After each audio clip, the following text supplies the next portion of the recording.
நாங்கள் இந்த மாதிரி எலக்ட்ரோ என்செபலோகிராம் EEG என்ற மிஷின் வச்சிருக்கோம். அதில் மனம் என்ன செய்தோ அதுக்கு தக்கவாறு அலை சூழலை அளக்கக்கூடியது அது.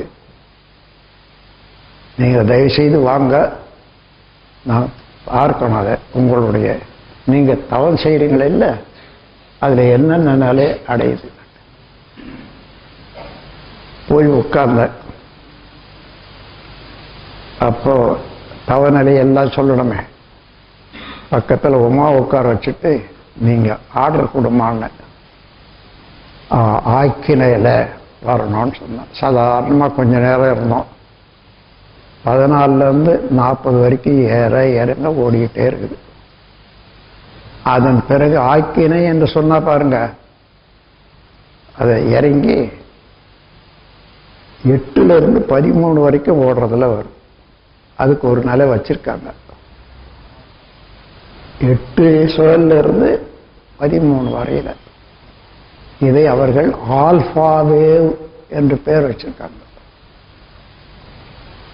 அப்புறம் பிரபஞ்ச சக்தி அப்படி சொன்னா அது உடனே விரிந்து பிரபஞ்சம் வரைக்கும் அப்படியே அகர்ந்து விரிந்த போது இந்த சுழல் விரைவு தீட்டா வேவ் என்று சொல்லக்கூடிய 4லிருந்து 7 வரைக்கும் ஓட ஆரம்பிக்குது. ஏன்னா 8லிருந்து 13 வரைக்கும் அது வேற. அதுதான் பிரபஞ்சத்தை பற்றி யார் யார் ஆராயிறாங்களோ அவர்களெல்லாம் அந்த இடத்துக்கு தானாகவே வந்துதான் ஆகணும். அந்த சூழல் வந்தாதான் விரிந்து பிரபஞ்சத்தை நினைக்க முடியும். அதன் பிறகு கடைசியா சொன்ன துரியாதீதம், சுத்த வெளியே நினைங்க. விழுந்துடுத்து 1 2 3 1 2 3 3 2 1 இப்படியே ஓட ஆரம்பிக்கும். அதாவது 1 2 3 டெல்டா வேவ்னு சொல்லுவாங்க. அது சாதாரணமாக ஒரு ஆழ்ந்த தூக்கத்திலையும் நோய்வாய்ப்பட்டு மூளை இயக்கமே குறைஞ்சி போன போது கோமா ஒரு ஸ்டேட் வந்து பாருங்க, அந்த நிலையிலே அதுதான் வரும். அப்போ நாம் விழிப்பு நிலையிலேயே அந்த கோமா ஸ்டேட்டுக்கு போனா 1 2 3 வருது. இதனால நிர்ணயிக்கப்பட்டதுதான் நான் இந்த ஃப்ரீக்வன்சி, மென்டல் ஃப்ரீக்வன்சி சாதாரணமாக பேசுறேன்னு நினைக்க வேண்டாம். அது அங்க செய்த பிறகு அதன் பிறகு இது கேள்விப்பட்டு லண்டன்ல அதே போல செய்து பார்த்தாங்க.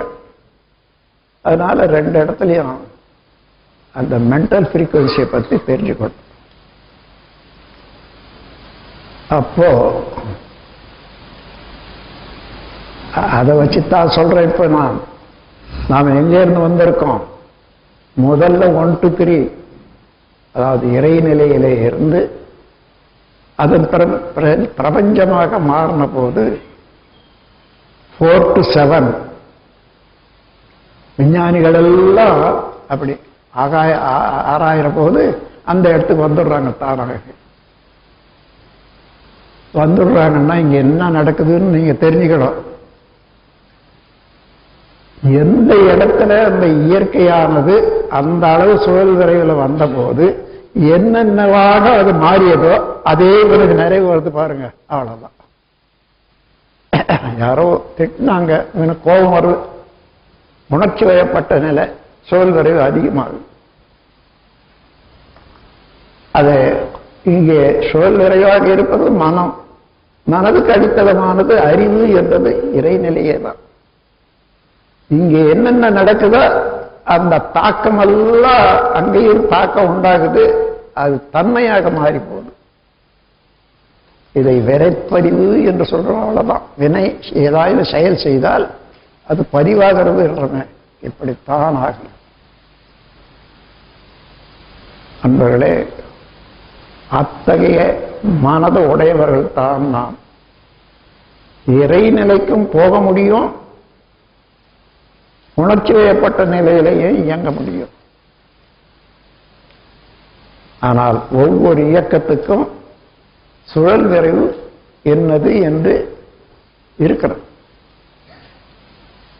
யாரோ ஒருத்தர் திட்டினா அவனை பத்தி சினம் வருதுன்னு சொன்னா அந்த சமயத்துல யார் யார் நம்ம இதுக்கு முன்ன திட்டி இருக்கிறாங்களோ அவங்களெல்லாம் வருவாங்க.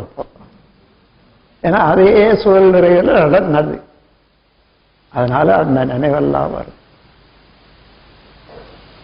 அதே போலதான் புலனடக்கு இல்லாம இருக்கிற போது உணர்ச்சி வயப்பட்ட நிலையில என்னென்ன எண்ணங்கள் வந்தோ அதெல்லாம் பதிவாகி இருக்கிறது. அதை தாண்டி இப்போ குண்டலினி சக்தி மீதே மனம் வைக்கிற போது அது எங்கே இருந்து மனமாக விரியுதோ அங்கேயே நிற்கிற போது தானாகவே சுழல் குறையுது. இந்த சுழல் விரைவு குறைய குறைய செயல்கள் மூலமாக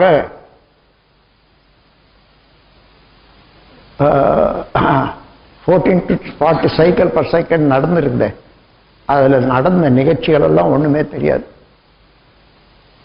ஆனா அதுலயே அதிகமா பழகிட்டு இருக்கான்னு வச்சுங்க, நீங்க நின்னா கூட தூக்கி வச்சுடுவாங்க. அந்த அந்த நிலைமை வரும், அந்த சுழல் வரும். அது போகாது இருக்கணும்னா தான் நன்றாக தவத்தில் இருந்து